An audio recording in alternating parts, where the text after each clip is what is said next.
Hello all! ఇది అమ్ము చెప్పే కథలు.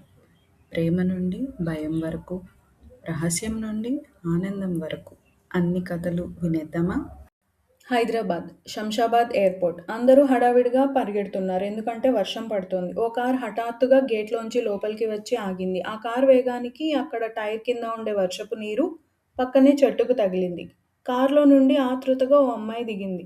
ఆకుపచ్చని చీరలో మొహంలో ఏదో కోల్పోయినట్టు ఆందోళన స్పష్టంగా కనపడుతోంది. అటూ ఇటూ చూసి లోపలికి వెళ్ళింది. జనాల హడావిడి ఎక్కువగా ఉంది. విమానాశ్రయం జనసంద్రంతో నిండిపోయింది. కొందరు ఫోన్లో మాట్లాడుతున్నారు. మరికొందరు అక్కడున్న మనుషులతో మాట్లాడుతున్నారు. ఒకచోట ఇద్దరు వ్యక్తులు పోలీసులతో గొడవ పడుతున్నారు. మైక్లో ఒక అమ్మాయి అనౌన్స్మెంట్ ఇస్తుంది. కానీ అవేవీ కూడా తన చెవులకి వినపడడం లేదు. తన కనులు ఎవరినో వెతుకుతున్నాయి. కావలసిన వారు కనబడకపోయేసరికి కనుల నుండి కన్నీరు బయటకు వచ్చి వెతుకుతోంది.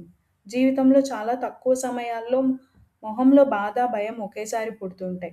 ఇప్పుడు ఆ అమ్మాయి అదే అనుభూతిలో ఉంది. హలో! ఎక్కడున్నావు? హలో! ఏమైపోయావు? అని తన మొబైల్ రింగ్ అవ్వడంతో మొబైల్‌ని తన బ్యాగ్‌లో నుంచి బయటకు తీసి లిఫ్ట్ చేసి చెవి దగ్గర పెట్టుకుంది. అవతల నుండి ఒక అమ్మాయి మాట్లాడుతోంది. ఫోన్‌లో అమ్మాయి. హలో గీత, తను వెళ్ళిపోయాడే, తన ఫ్లైట్ 8కి వెళ్ళిపోయిందంట. అతని గురించి ఆలోచించడం వదిలేసి ఇంటికెళ్ళు. అదే అందరికీ మంచిది. ఆ మాట వినగానే గీతకు చలనం ఆగిపోయింది. మనం కోరుకున్నది దక్కనప్పుడు, దక్కదు అని తెలిసినప్పుడు మన ఆలోచనలు ప్రపంచానికి దూరంగా వెళ్ళిపోతాయి. గీత మొహం బాధ, నిస్పృహ మరియు విషాద ఛాయలతో నిండిపోయింది. ఆలోచనలో పడిపోయి అలాగే నిల్చుండిపోయింది. వెనక నుండి ఎక్స్‌క్యూజ్ మీ, సైడ్ ప్లీజ్ అని వినపడడంతో పక్కకి జరిగి అక్కడున్న చైర్‌లో కూర్చుండిపోయింది. గీత ఆ వ్యక్తితో జీవితాన్ని ఊహించుకుంది. జీవితపు చివరి అంచుల్లో కూడా ఆ వ్యక్తితో మళ్ళీ మళ్ళీ ప్రేమలో పడాలి అనుకుంది. కానీ ఇప్పుడు ఈ క్షణాలు తన జీవితపు చివరి క్షణాలుగా కనిపిస్తున్నాయి. తన కంటి నుండి ఒక కన్నీరు చుక్క జారి విమానాశ్రయం నిర్మించినప్పుడు వేసిన 3/4 గ్రానైట్ టైల్స్‌పై పడింది. గీత కనుల ముందును తన గతం కదలాడుతుంది. గతం 31 డిసెంబర్ 2019 రాత్రి 11:37 విశాఖపట్నం బీచ్. సంవత్సరంలో చివరి రోజు. బీచ్‌లో చాలా హడావిడిగా ఉంది. రంగురంగుల లైట్లతో, రకరకాల సౌండ్స్‌తో పండగ వాతావరణం కనిపిస్తోంది. కొందరి కళ్ళల్లో ఆనందం ఉంటే మరికొందరి కళ్ళల్లో విషాదం ఉంది. జీవితం అంటేనే విషాదానందాల సమ్మేళనం. విషాదం లేని ఆనందం, ఆనందం లేని విషాదం ఉండదు.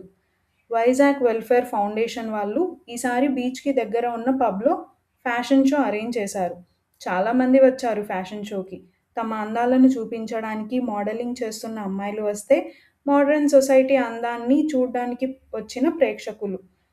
ఫ్యాషన్ షోలో పాల్గొన్నవారు తమ అందం ఎంత అద్భుతంగా ఉందో అద్దంలో చూసుకుంటున్నారు. పెదాలకి ఎరుపు రంగు వేస్తూ మరికొందరు తమ అందాన్ని చూసుకుంటూ ఆనందపడుతున్నారు. అదే సమయంలో షో బయట నలుగురు యువకులు కారు దగ్గర నిల్చొని షో చూడ్డానికి వచ్చిన అమ్మాయిల అందాన్ని చూస్తూ అవమానిస్తూ ఆనందపడుతున్నారు. కొత్త సంవత్సరం వస్తుందంటే మనుషులు అన్నీ కొత్తగా మొదలుపెట్టాలని అనుకుంటారు. చెప్పే మాటలు, చేసే పనులు కొత్తగా ఉండాలని కోరుకుంటారు.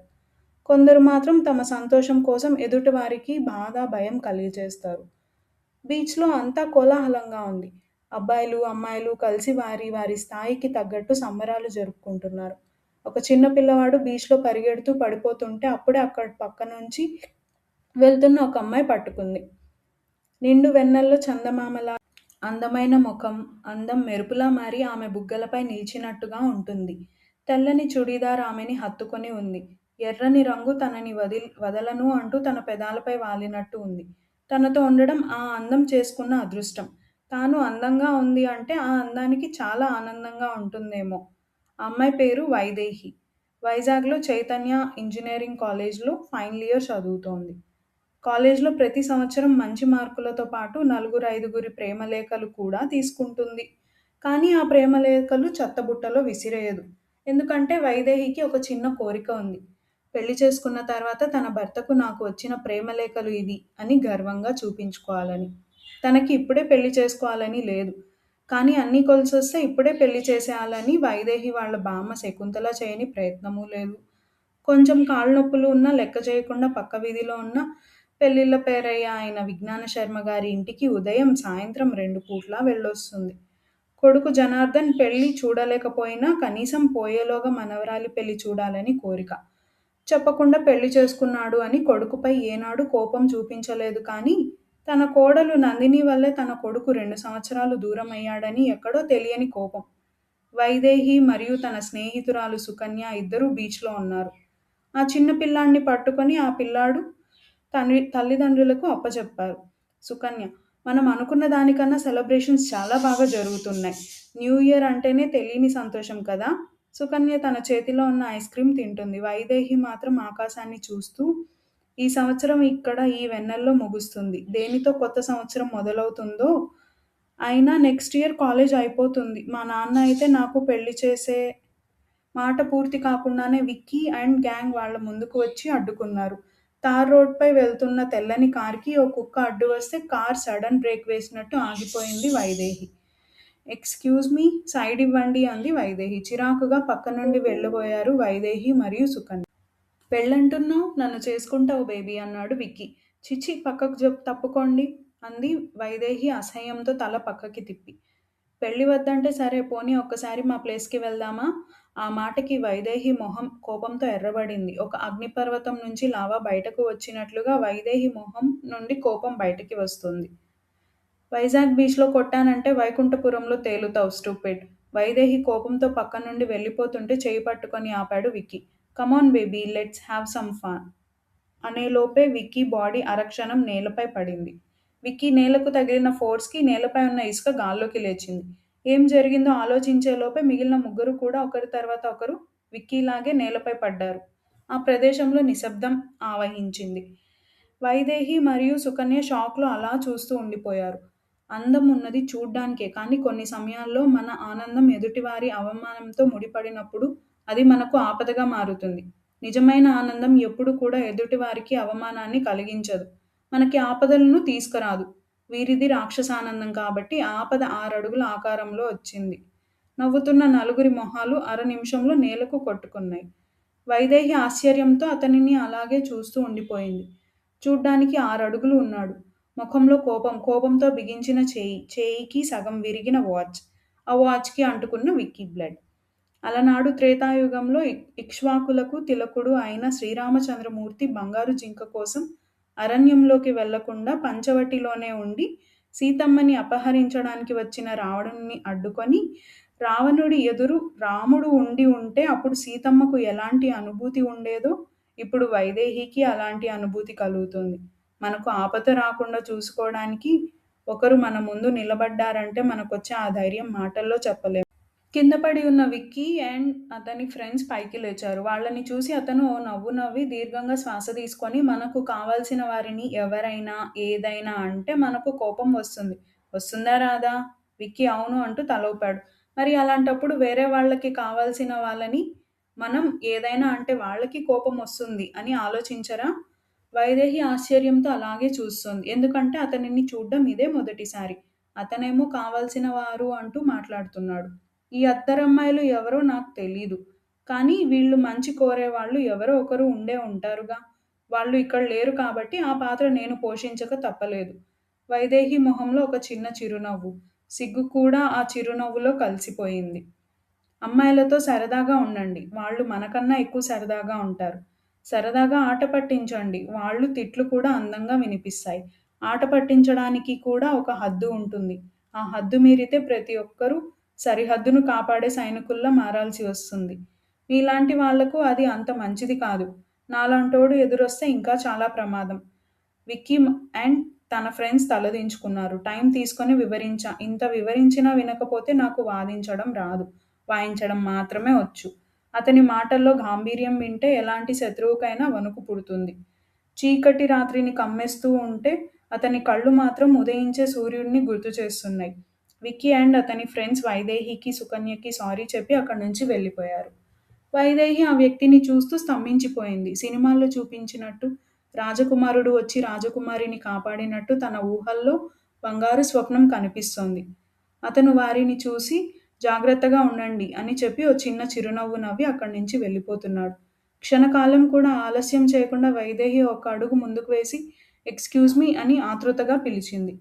ఆ వ్యక్తి తిరిగి చూశాడు. ఎదురుగా వైదేహి తనను చూస్తూ ఉంది. ఆకాశంలో వెన్నెల వెలుగులు అన్నీ తన కళ్ళల్లో కనిపిస్తున్నాయి. అతని చూపులు తన చూపులతో కలుస్తున్నాయి. ఆకాశంలో టపాసులు పేలుతున్నాయి. కొత్త సంవత్సరం వచ్చేసింది.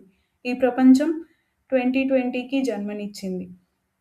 అందరూ సంతోషాలతో సంబరాలు చేసుకొని ఒకరినొకరు హ్యాపీ న్యూ ఇయర్ అంటూ విష్ చేసుకుంటున్నారు. కానీ అవి ఏవి ఇద్దరికీ వినిపించడం లేదు. ఎందుకంటే సమయం స్తంభించిపోయింది. నిశ్శబ్దం వారిని కమ్ముకుంది. వణుకు పుట్టించే చలి కూడా వేడిగా మారుతుంది. ఇద్దరిలో ఏదో తెలియని అనుభూతి. ఆ నిశ్శబ్దాన్ని చీలుస్తూ చెప్పండి అని అన్నాడు. వైదేహికి ఏం చెప్పాలో తెలియడం లేదు.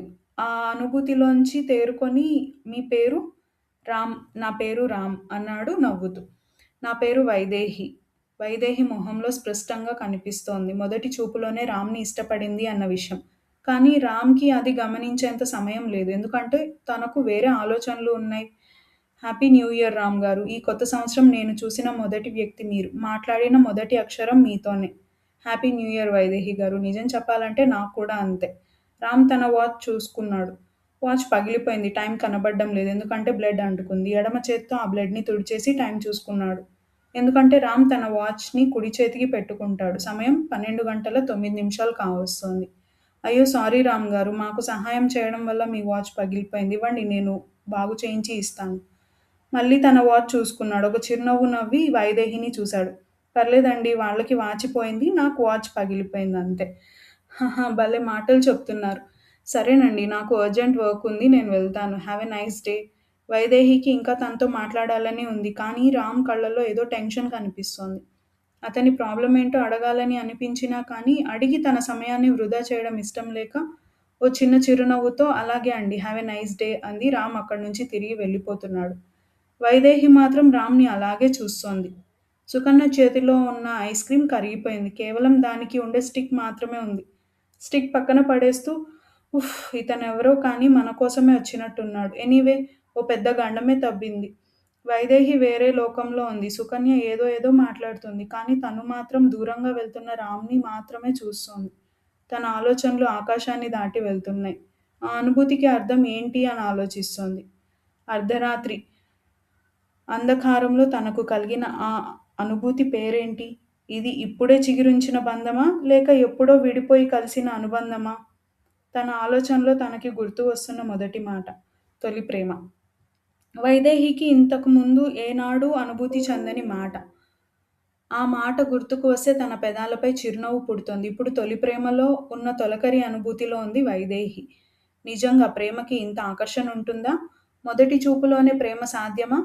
ఒకవేళ సాధ్యమైతే తను రామ్‌ని ప్రేమిస్తోందా? ఇలా లెక్కలేనన్ని ప్రశ్నలు వైదేహి మదిలో మొదలవుతున్నాయి. కానీ ఆ మదికి తెలియదు. ఆ ప్రేమ తన మదిలో ఎన్నో రోజులు ఈ కథ మీకు నచ్చిందని అనుకుంటున్నాను. నచ్చినట్లయితే లైక్ చేయండి, కమెంట్ చేయండి, సబ్స్క్రైబ్ చేయండి. కథలు వినే మీ ఫ్రెండ్స్‌కి కూడా షేర్ చేయండి. నెక్స్ట్ కథలో మళ్ళీ కలుద్దాం. Thank you.